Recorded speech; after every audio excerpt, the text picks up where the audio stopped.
Hey everybody, I do leather work, and lately I've seen people having issues using one of these, safety skiver, or safety beveler, whatever you want to call it. And I'm going to just show some of my techniques and how I go about skiving some of the leather that I have. We have a piece of, I believe this is 7/8 ounce veg tan, and some 4 or 5 ounce chrome tan leather.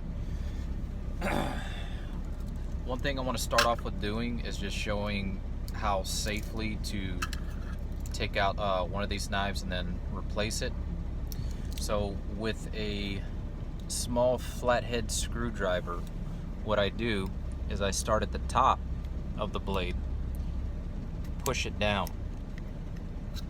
From there, go ahead and put it down.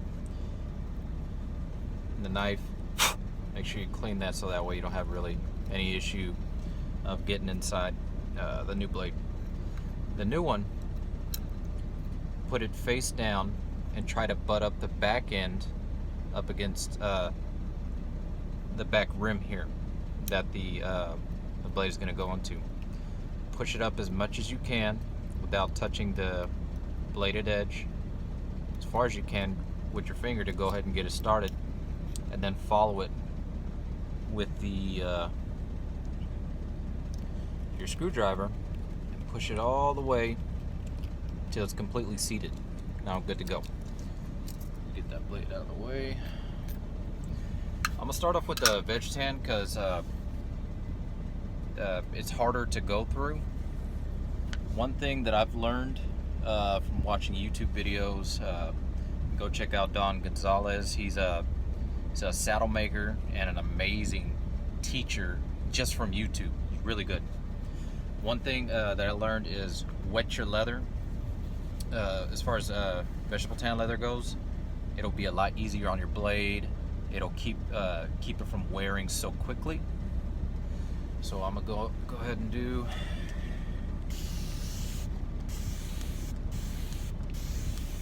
And if you want to keep from getting spots, just go ahead and soak the whole thing. If you know you're just gonna skive it, then leave it alone for a little bit. But what I'm trying to do is get it probably about halfway soaked from the flesh side. It's already leaking through. Well, anyways, if that happens, if it just leaks through, you might as well just wet the whole thing to avoid water spots. So I'm gonna just keep going.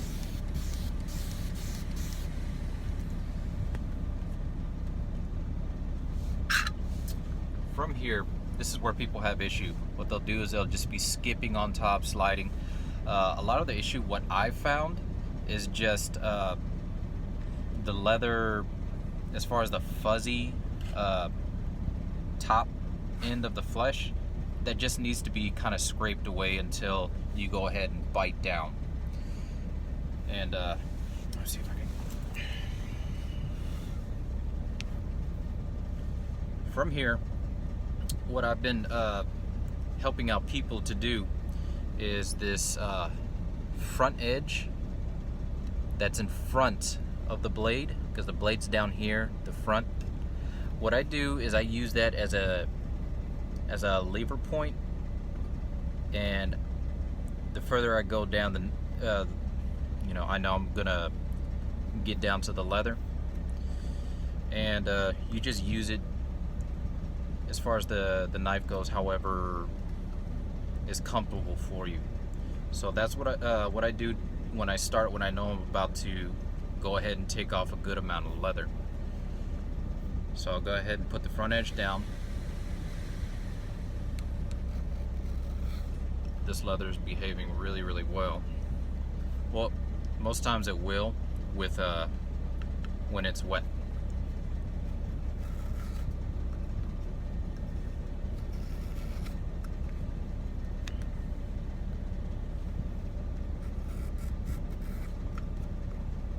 A lot of people have issues whenever it comes to using this.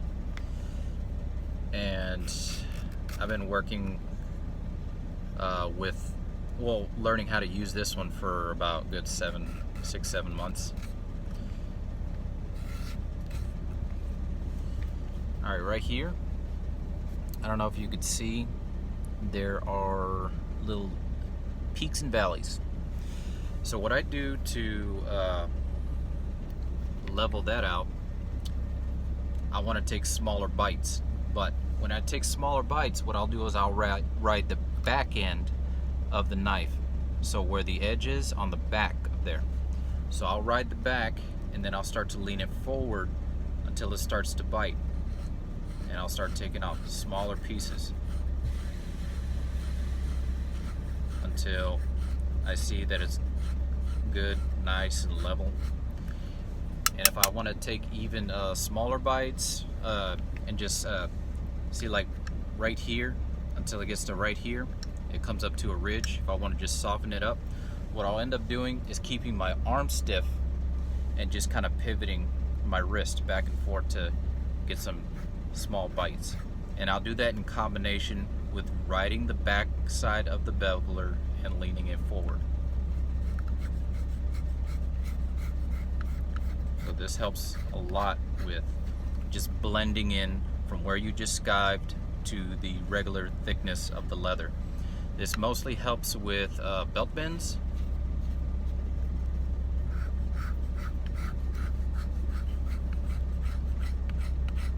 And a lot of this technique is just going to come with time.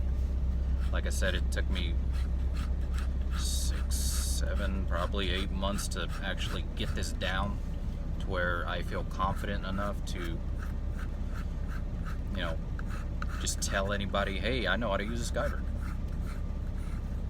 When I first started,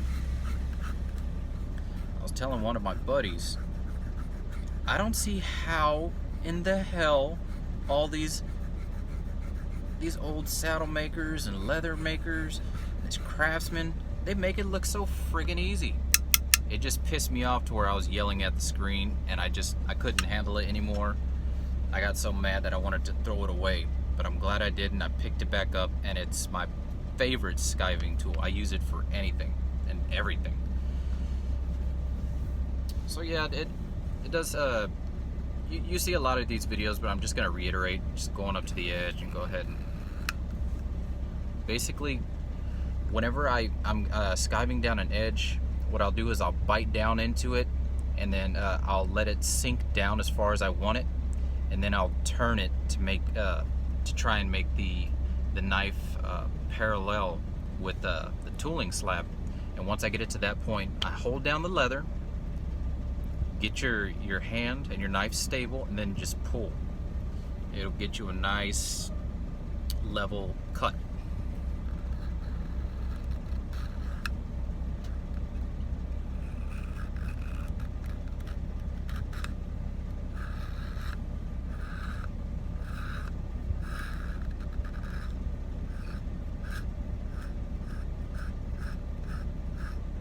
Another little tip is if your leather is acting up and it's getting really hard to like, it'll want to go in and then just stop.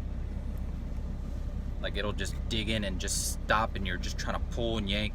Just don't do that. Just go ahead and start the cut back over and come at an angle. What you're going to try and do at that point is go at a slicing. It'll have less resistance. It'll start the cut and just continue it.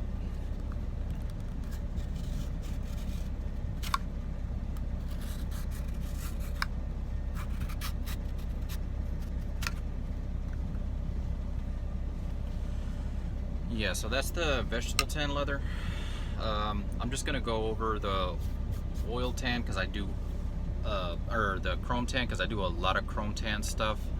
I make all sorts of stuff, chrome tan. I do plenty of vegetable tan stuff. And Latigo, it acts the same just as vegetable tan leather. I'm just going over all the bases to try and help as many people as I can. So the oil or chrome tan, Typically, you don't need to get it wet. It'll skive super easy.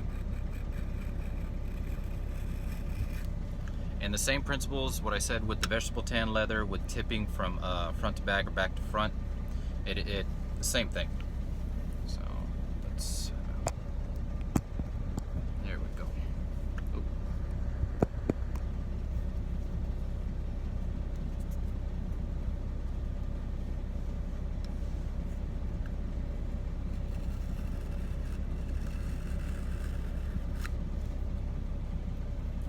See, nice and even. This is a pretty wide area.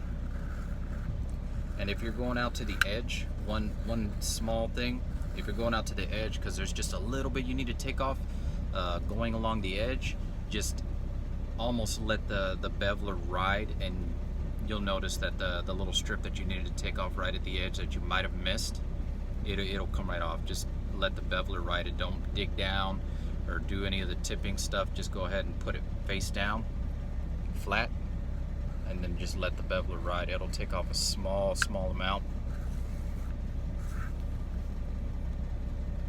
And then from the middle,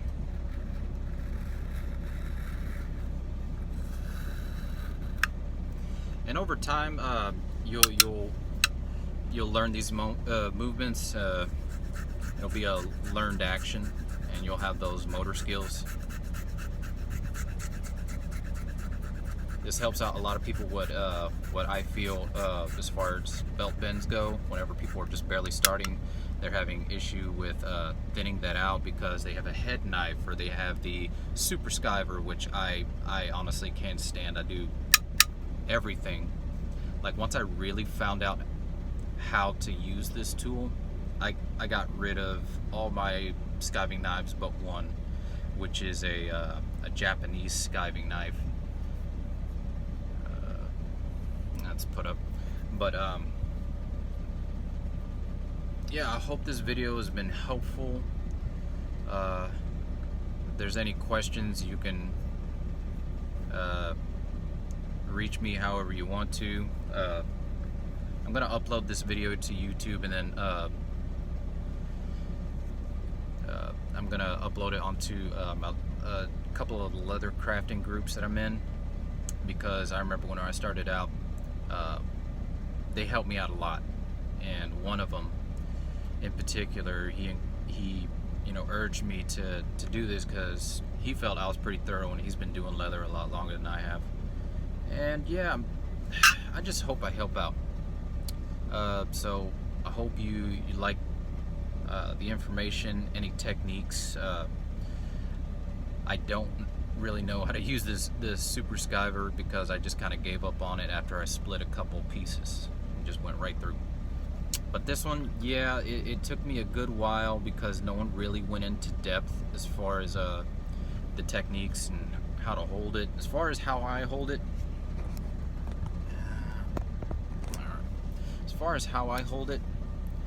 I let the groove in here right the inside of my hand, and I'll just hold it like that.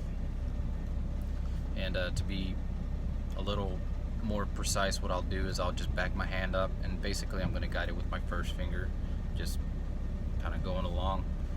But yeah, hope this video was helpful. I don't know if I'm going to do any more videos, because anything that's really hard has probably already been uploaded. I just wanted to share and hopefully help somebody. Alright, take it easy.